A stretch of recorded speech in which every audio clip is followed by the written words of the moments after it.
नमस्कार दोस्तों, आप सभी लोगों का स्वागत है। आज हम इस वीडियो में एक्सरसाइज नंबर 1.4 क्लास 10th का फर्स्ट चैप्टर का फोर्थ एक्सरसाइज पढ़ेंगे।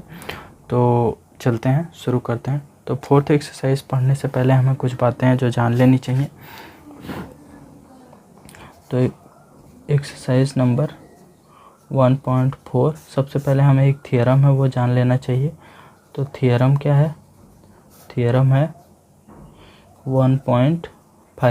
इस थ्योरम में क्या कहा गया है कि अगर x क्या है, एक रेशनल नंबर है, जो x क्या है, एक रेशनल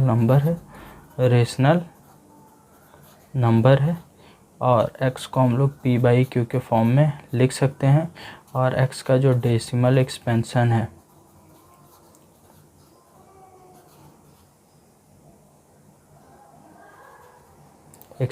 है वो क्या है?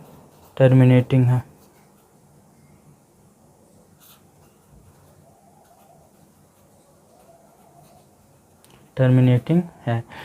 तो इसका जो Q होगा, ये Q होगा, इसका प्राइम फैक्टराइजेशन कैसा होगा, ऐसा क्वेश्चन पूछता भी है।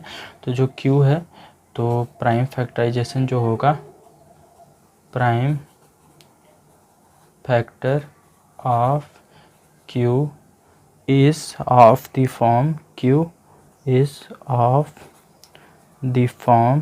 2 पावर n 5 पावर m। तो जो Q होगा उसका प्राइम फैक्टर किस फॉर्म में होना चाहिए? इस फॉर्म में होना चाहिए, 2 पावर समथिंग और 5 पावर कुछ होगा, तभी वो क्या होगा कि टर्मिनेटिंग होगा, अदरवाइज वो टर्मिनेटिंग नहीं होगा। तो यही बात जाननी थी, इसी पर बेस्ड है पहला क्वेश्चन भी। थ्योरम 1.6। अब हम लोग थ्योरम 1.6 भी देख लें, इसी से बना हुआ है। थ्योरम 1.6 में x क्या है? एक p/q, एक रेशनल नंबर है, ये रेशनल नंबर है, ठीक है। तो अगर q का फैक्टर जो होगा, फैक्टर ऑफ q क्या होगा? 2 पावर n और 5 पावर m के फॉर्म में होगा। तो इसका जो डेसिमल एक्सपेंशन होगा, decimal expansion of p/q is terminating. तो जो डेसिमल एक्सपेंशन होगा वो क्या होगा? टर्मिनेटिंग होगा। नेक्स्ट क्या है? 1.7। 1.7 में क्या है कि अगर 1.7 थ्योरम 1.7 में क्या है कि x एक p/q के फॉर्म में लिखा हुआ रेशनल नंबर है। तो अगर फैक्टर जो है, फैक्टर ऑफ q वो 2/n इंटू 5/5 पावर m के फॉर्म में नहीं है, ठीक है। Factor of q is not in the form of 2/n into 5 power m, then the decimal expansion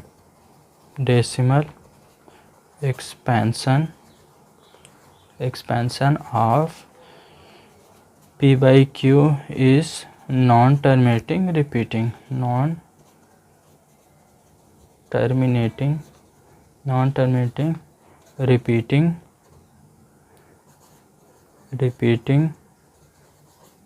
होगा, ठीक है। रिपीटिंग या रिकरिंग होगा, ठीक। तो ये था थ्योरम। अब इसके बाद या फिर हम लोग ये भी कह सकते हैं कि वो नॉन टर्मिनेटिंग रिपीटिंग या नॉन टर्मिनेटिंग रिपीटिंग हो सकता है और नॉन टर्मिनेटिंग नॉन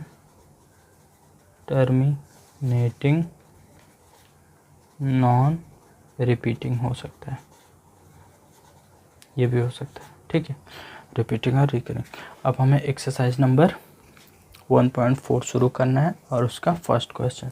तो ये है exercise number 1.4, question number 1। Question number 1 में क्या है? तो क्वेश्चन नंबर 1 जो है, इसमें पूछा है कि बिना एक्चुअल डिवीज़न के, ठीक है, without performing actual division, without actual performing the long division, state whether the following rational number will have a terminating decimal expansion or non terminating repeating decimal expansion। ठीक है, तो हमें बिना डिवीज़न किए बताना है कि जो हमें फ्रैक्शन दिया गया है वो टर्मिनेटिंग उसका डेसिमल एक्सपेंशन होगा या फिर नॉन टर्मिनेटिंग रिपीटिंग होगा। तो हम लोग वही थियरम यूज़ करेंगे।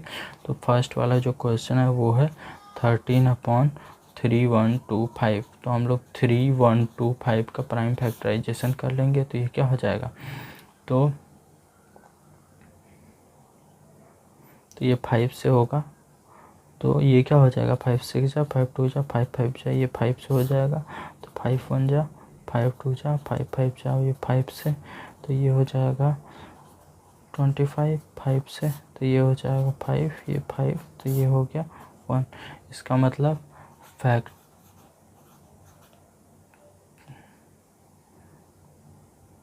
Factor of 3125 is equals to 2 power 0 into 5 power 5 5 power 5। So it is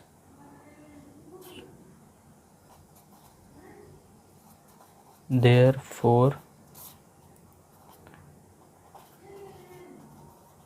prime factor of 3125 is of the form 2 power n 5 power m, hence it is terminating, hence its decimal expansion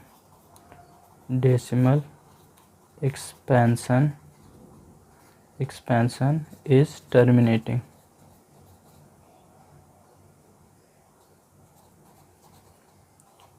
similarly हमें बाकी सारा भी करना है, जिसमें नहीं होगा और वो क्या हो जाएगा नॉन टर्मिनेटिंग रिपीटिंग या रिकरिंग हो जाएगा। ठीक, नेक्स्ट वाला क्वेश्चन नंबर 2 और 3।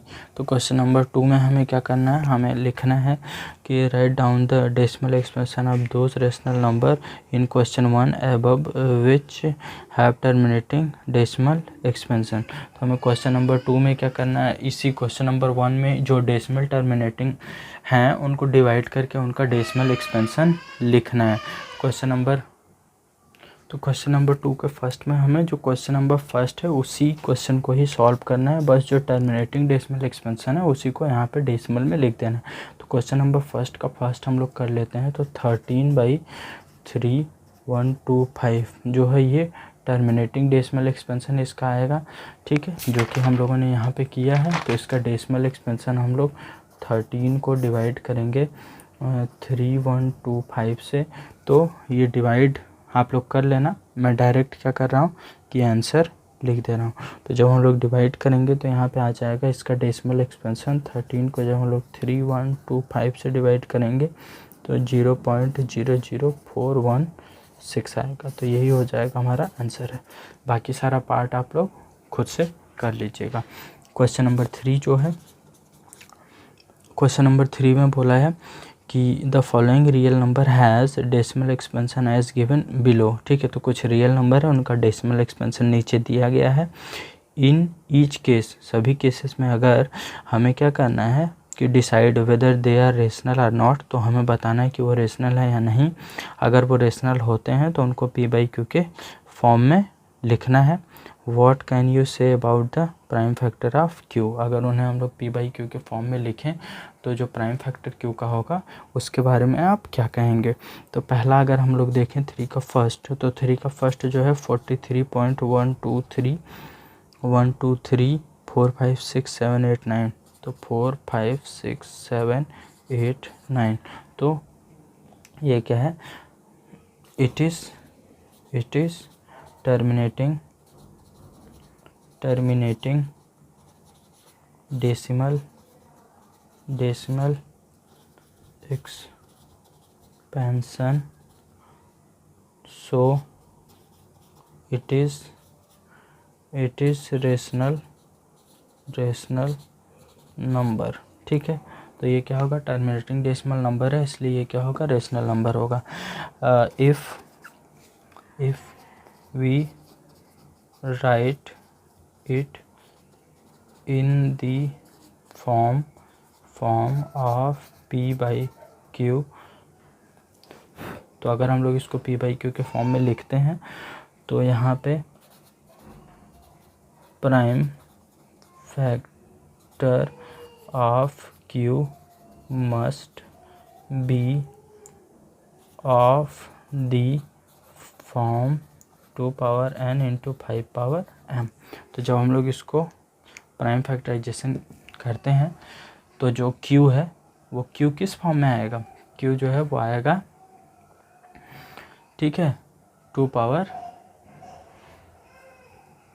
n इंटू 5 पावर m के फॉर्म में आएगा। इसी तरह से बाकी सारा पार्ट आप लोग क्या करेंगे, खुद से करेंगे। 2 पार्ट और है, और उसके बाद बाकी अगर कोई प्रॉब्लम आती है तो आप लोग कमेंट करें, मैं उसको बता दूंगा।